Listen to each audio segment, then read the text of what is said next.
Hi everybody, this is the Baseball Head, the amazing, spectacular, terrific, the great one, the People's Champion, your host, and here we are back at the Baseball Head 2.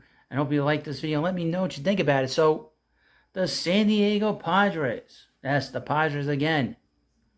What are the Padres going to do? Now, they beat the New York Mets 2 out of 3 games. But I think I've said over time, the Mets don't play well in San Diego. And they haven't played well much for the season.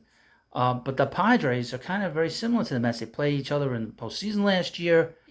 They spent a lot of money this offseason, and they've had terrible starts to their season, really terrible halves, and are on pace to have terrible seasons. But the Padres, according to FriersOnBase.com, headline, San Diego Padres rumors. Padres will be aggressive at the MLB Trade Deadline. That could be taken one way or the other. It could be an aggressive buyer and an aggressive seller.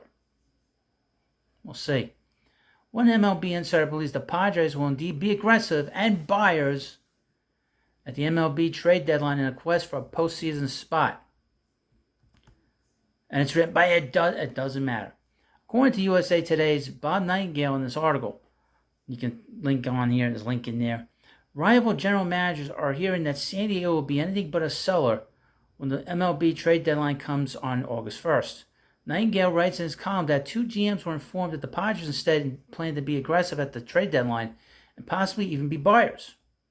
That somewhat goes against what Nightingale writes in the paragraph right before that, saying rival GMs believe the Padres should unload starter Blake Snell and all-star closer Josh Hader, among others, at the deadline, while also listening to offers for Juan Soto. While the Padres should be doing one thing in the eyes of their colleagues, it appears that A.J. Perla and the Padres front office hasn't given up on the possibility of reaching the postseason. Despite a slow start to the season, it seems San Diego will indeed be on trade pieces who could boost the team forward. A recent poll of fans indicated the preference was for the Padres to be both buyers and sellers at the trade deadline, getting rid of some pieces where the team could be strong while adding in other spots. MLB insider Jim Bowden recently stated that he believed the team should shore up the bottom of the batting order and acquire pitching depth at the trade deadline. Those should be 2 areas of where it would certainly make sense for the Padres to be active. Well, what do you think?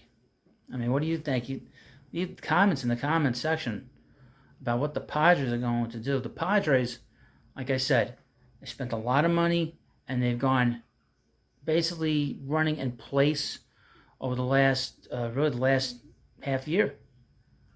Do you think, if you're a Padre fan, that is it worth it to sell? Is it worth it to buy? Let me know in the comment section. I really don't know. I don't know all the ins and outs that's going on there. But I know certainly, it's very similar to what's going on with the Mets. And I know there's issues there in that clubhouse. It's a very immature clubhouse, I guess. Not a lot of leadership there that could really kick them in gear. Well, that's from just an outside observer. Well, you let me know what you think about it. And, of course, please subscribe to Baseball Head 2. Hopefully close to 1,000. I can't thank you enough, and I'll see you later.